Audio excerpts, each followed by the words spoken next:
India 9 News, Mirror of Truth. સુરક્ષા સેતુ અંતર્ગત મહિલા સંરક્ષણ તાલીમ મુન્દ્રા પશ્ચિમ કચ્છ પોલીસના એસપી શ્રી વિકાસ સુંડા સાહેબના માર્ગદર્શન હેઠળ મુન્દ્રામાં સુરક્ષા સેતુ પ્રોજેક્ટ અંતર્ગત મહિલાઓ માટે 10 દિવસીય સંરક્ષણ અને રાઇફલ શૂટિંગ તાલીમનો ભવ્ય પ્રારંભ કરવામાં આવ્યો છે। આ પ્રેરણાદાયી અભિયાન અંતર્ગત અત્યાર સુધીમાં સમગ્ર પશ્ચિમ કચ્છમાં અંદાજે 12,000 જેટલી દીકરીઓને મહિલાઓએ સફળતાપૂર્વક આત્મરક્ષણની તાલીમ મેળવી આત્મવિશ્વાસનું નવું ભાથું મેળવ્યું છે।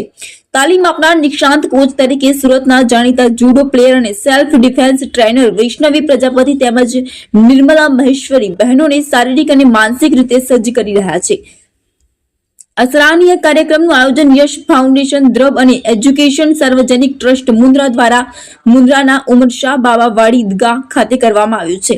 આ તાલીમની વિશેષતા એ છે કે 10 દિવસની આ તાલીમ સફળતાપૂર્વક પૂર્ણ કરનાર દરેક તાલીમાર્થી બહેનોને સરકાર માન્ય સર્ટિફિકેટ એનાયત કરવામાં આવશે। આ 10 દિવસની તાલીમ દ્વારા મહિલાઓ માત્ર સંરક્ષણ જ નહીં પરંતુ રાઇફલ શૂટિંગ જેવા કૌશલ્યો શીખીને સશક્તિકરણની એક નવી અને ઉમદા દિશા તરફ ડગ માંડી રહ્યા છે। Bureau report Imran Avadiya, Mundra, Kutch.